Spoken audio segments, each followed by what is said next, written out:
안녕하세요. 김현태 회장님. 우리 회장님께서는 1938년 경남 의령에서 태어나시고 고학으로 공부를 하셨으면서 그 고학을 하는 후배들을 위해서 또 장학재단을 만들어 주시고 이승만 대통령에 대해서도 많은 연구서를 내셨습니다. 오늘은 회장님을 뵙고 말씀을 나누도록 하겠습니다. 어떤 계기로 이승만 대통령 연구하게 되셨나요? 인하대학에 총동창회가 있는데 총동창회 그 산하에 우남 이승만 박사 자학회를 설립했는데 내가 초대 회장이 되었습니다. 초대 회장이 돼가지고 이제 그 재학생들을 장학금을 주기 위해서는 인터뷰를 하게 되는데 그 재학생들 인터뷰하는 과정에서 내가 뭐가 설립자가 누구라고 알았느냐 그러니까 이번 서류를 제출하기 전까지는 우리 학교 설립자를 몰랐다 그런 얘기예요. 그 다음에 이제 그럼 이승만 박사를 어떻게 알았느냐 그러니까 독재자로만 알았다 그런 얘기예요. 그래서 내가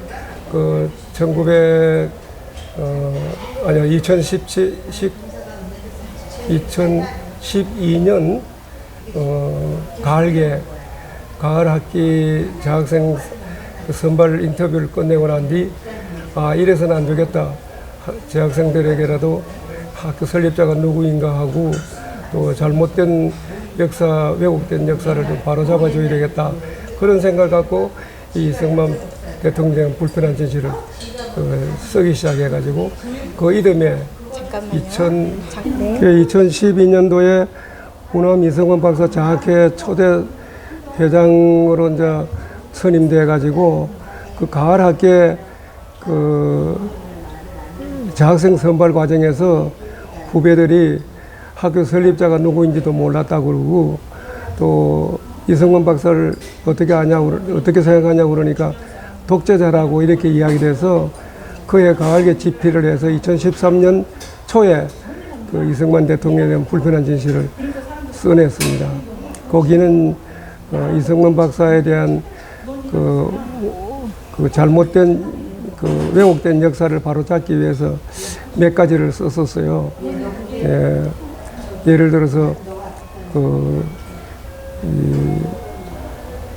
당시 전국 당시에 이 친일파 청산을 안 했다라든지 그 다음에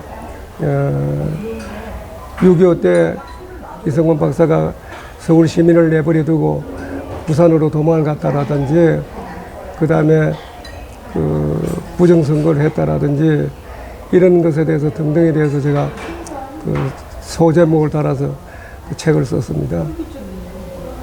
예, 그러면 그 세 가지 관점에서 볼 때 어떻게 진실을 밝히셨나요?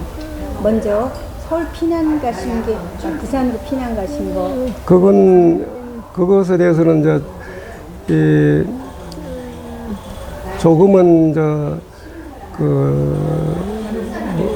인문학적으로만 생각할 것이 아니라 전쟁사적으로 접근을 해야 되는데 예를 들어 전쟁을 하는데 장수가 예를 들어 서울에 있다가 인민군에 잡혀서 뭐 보로가 된다라든지 사살이 된다 그러면은 그 한국이라는 군대를 지휘할 지휘자가 없으면은 그 전쟁에서 잘못하면 백패 되는 것 아니겠습니까? 그러니까 원래 전장에서는 장수는 늘 보호하는 겁니다. 그리고 그러니까는 당시에 뭐 이승만 박사가 바로 이 부산을 피난 간 것이 아니라 적어도 2, 3일 동안에 전반적인 전쟁 초기의 일들을 다 수습을 잘 해놓고 그렇게 내려가셨고 또 대구까지 가셨다가 다시 되돌아와서 대전에서 전투 지휘를 했던 걸 생각하면은 서울 시민만을 버리고 간 것이라고 생각할 수 없었고 또 당시에 6월 25일 새벽 4시에 인민군이 남침을 해서 그냥 3일 만인 28일 12시에서 서울 서울이 침략을 당했지 않았습니까? 그런데 그 당시에 물론 뭐 전쟁을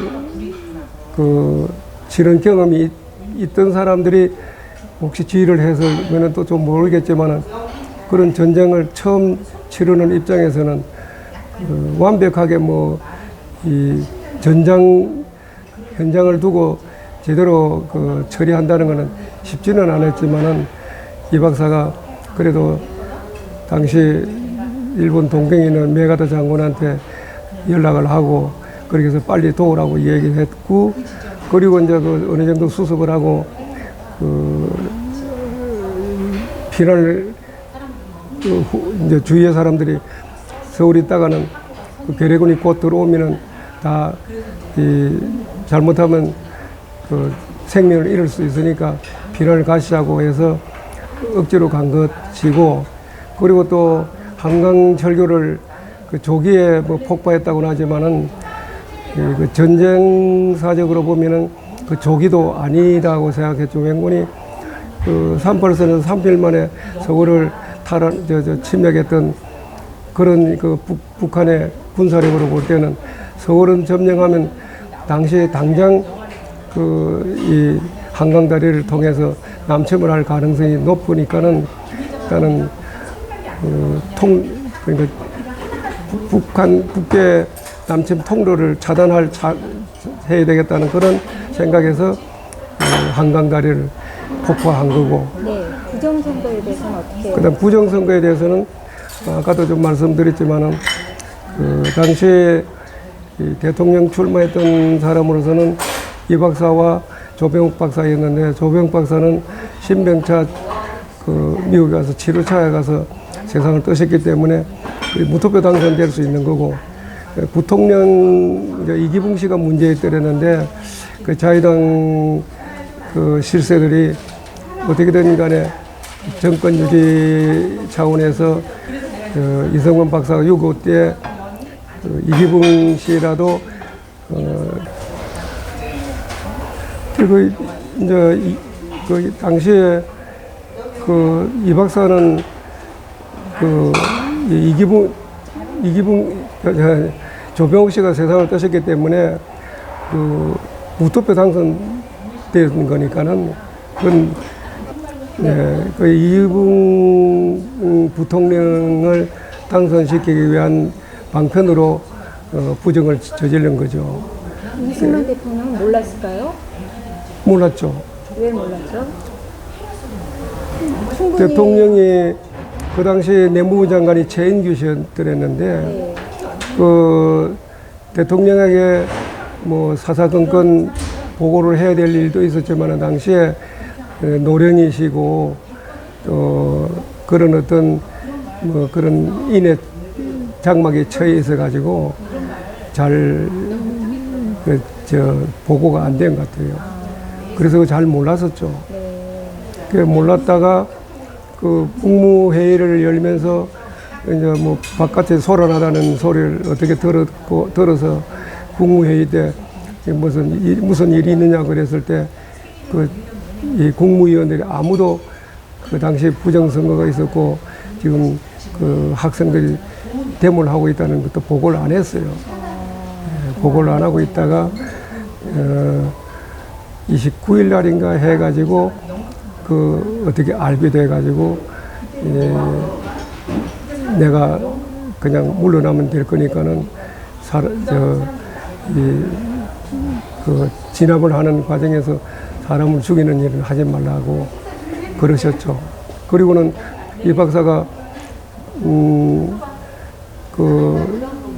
부상당한 학생들이 서울대병원에 있었을 때 가서 문병도 하고 그랬었거든요. 그래서 이 박사는 전혀 그런 부정을 해서 대통령 되겠다라고 하는 생각을 안 가졌는데, 당시 이제 이런 거는 있어요. 이 박사가 좀 집권에 집착하게 된 그런 것들은 50년도에 6.25가 났잖아요. 6.25가 났는데, 53년도에 휴전하고 난 뒤에 몇 년 동안에 전후복구 사업에 정신이 없었던 때였잖아요. 그러느라고 그냥 뭐 별로 그런 어떤 뭐 정치적인 원대한 포부를 갖고 내가 앞으로도 몇 년 더 해야 되겠다 그런 것보다는 당시 60년도에 그 당시 한국 사정은 절박했기 때문에 예, 보면은 끊임없이 북한에서는 도발을 해 오고 있었고 간첩은 한없이 난파해 와 있었고 그런 걸 이제 모든 정보를 대통령이니까 다 받잖아요. 그러니까 그런 정보를 다 받은 그 대통령 입장으로서는 어떤 사람을 차기 대권을 줘야만이 이런 난국을 잘 헤쳐나갈 것이 있을 것인가. 첫째 하나는 반공의식이 강해야 되겠다고 하는 것하고, 그 다음 이제 그 건국 초기이기 때문에 외국과의 관계가 절실했던 때거든요. 영어를 잘해야 되는데, 그래 영어를 썩 잘하는 사람이 없었던 그런 것도 원인의 하나고, 또 뭐 이런저런 연유를 해서 자기가 조금 더 집권을 해야 되겠다고 하는 그런 생각은 갔을 수 있었겠죠. 개인의 욕망보다는 개인의 국가의 욕망보다는 나라의 장래를 생각했어요. 안보와 이런 것 네네네. 그래서 이 당시 60년도 선거를 그렇게 잘 못 치른 거죠. 네, 잠깐 여기서 일단 멈추겠습니다.